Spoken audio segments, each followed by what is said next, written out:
Bem-vindos à segunda parte de A Arte da Guerra, desta vez para regressarmos aos sítios do costume, a começar pela Palestina. Está a começar uma audição em Haia, junto do Tribunal de Justiça, sobre esta matéria. Israel decidiu defender-se, mas no terreno as coisas continuam um pouco mais ou menos na mesma, apesar de as forças de defesa terem dito que estão a entrar numa nova fase menos intrusiva, dizem eles. Acho que os palestinianos ainda não notaram onde é que está essa menor intrusão.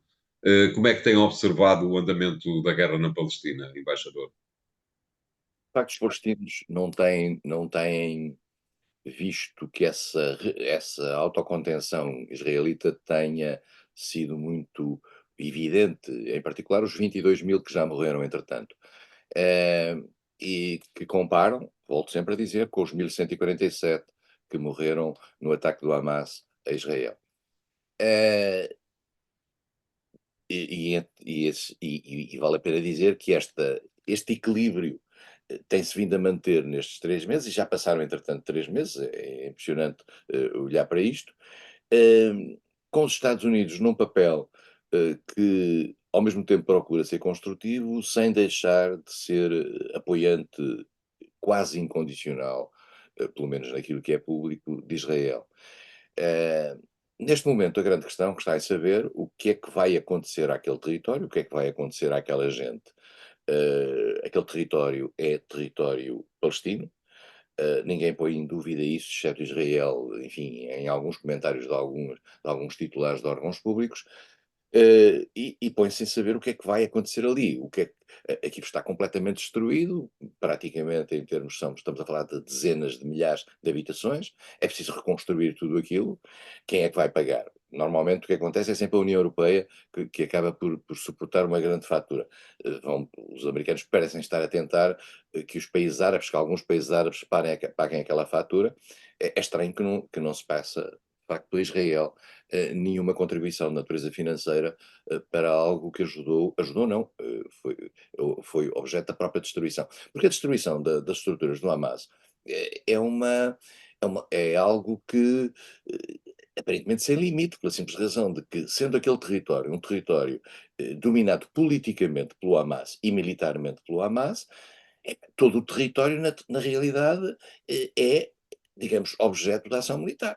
Pois Eh, claro. Pode estar um militante do Hamas em qualquer casa, mas por esta ordem de ideias, quer dizer, então serão esmagadas as casas todas e os palestinos ficam todos em tendas até à espera que, até à espera que os convençam, inclusivamente, de que o Hamas é o mal da fita.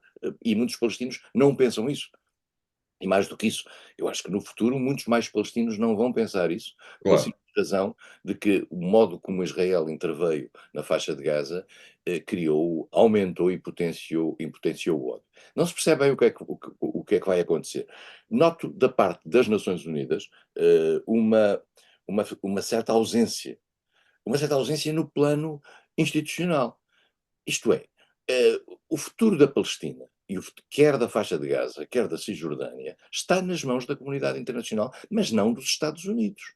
Quer dizer, os Estados Unidos não têm nenhum direito específico para intervir na região. Claro. São um aliado de Israel, mas não têm nenhum direito específico para se pronunciarem, por exemplo, sobre a reforma da autoridade palestina e coisas do género.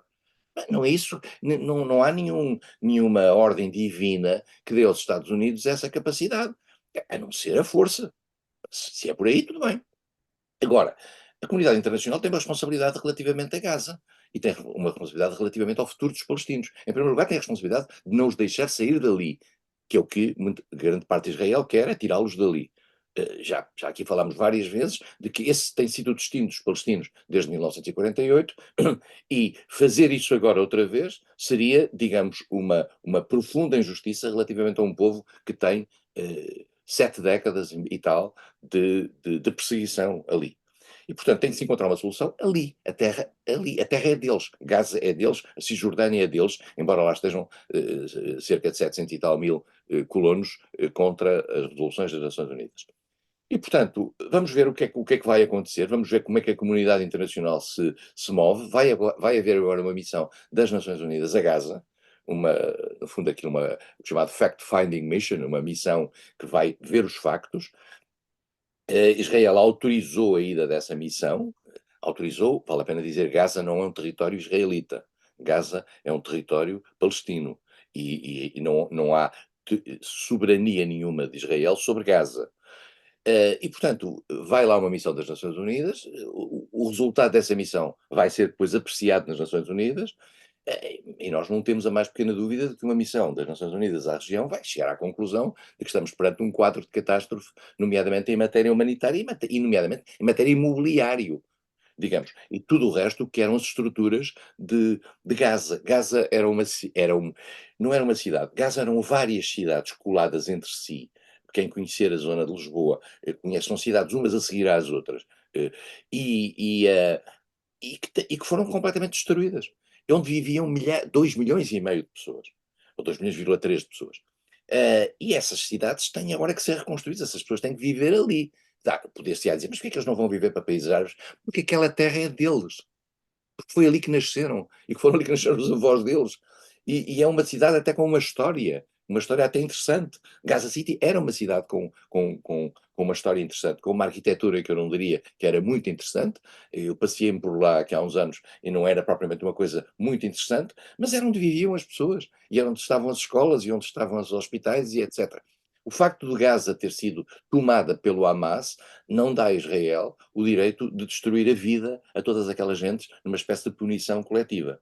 Vamos ver o que é que acontece. E vamos ver em particular se estas distrações que estão a ser feitas, nomeadamente com o Hezbollah no sul do Líbano, com os Houthis no Mar Vermelho, se isto, no fundo, não funciona como um fator de diversificação e de alargamento do conflito, que pode resultar numa espécie de esquecimento sobre Gaza. Eu espero que ninguém esqueça Gaza. Exatamente, era isso que lhe ia perguntar, embaixador.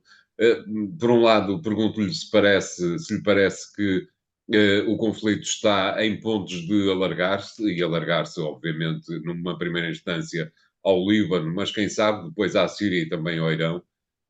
Mas queria também perguntar-lhe o seguinte: salvo melhor opinião, eh, a forma que a União Europeia tem de prestar homenagem, digamos, e de tornar absolutamente claro e inequívoco o seu apoio à Palestina seria reconhecer o Estado palestiniano. Acha que há alguma hipótese disso vir a acontecer nas próximas semanas, nos próximos meses? Nenhuma, António. Claro. A Alemanha, a Alemanha tem sido, ao longo dos anos, porque vive naquele complexo histórico relativamente ao Holocausto, eu testemunhei isso durante anos na União Europeia. A Alemanha tem sido, opõe-se sempre a qualquer gesto que possa ser visto como inamistoso por parte. Lesivo. E, portanto, a Alemanha nunca deixará que isso aconteça, e o que pode acontecer é alguns Estados europeus reconhecerem o Estado palestino. É um reconhecimento de facto, ele depois não tem expressão no terreno. É uma espécie, faz-me lembrar quando em 1973 vários Estados, umas dezenas de Estados, reconheceram a Guiné-Bissau.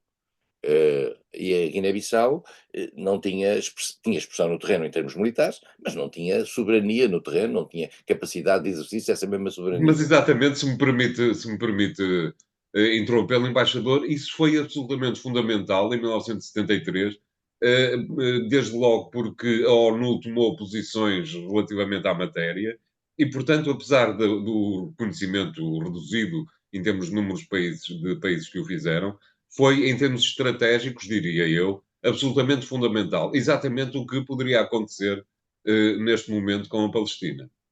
Só que na Guiné-Bissau o PAIGC estava a ganhar a guerra. Exatamente. E aqui não é, o Hamas não está a ganhar a Não guerra. está, pois é evidente. Além do mais, o PAIGC era reconhecido como uma entidade internacional, o Hamas é tido em vários setores, nomeadamente dentro da União Europeia e da NATO, como um grupo terrorista.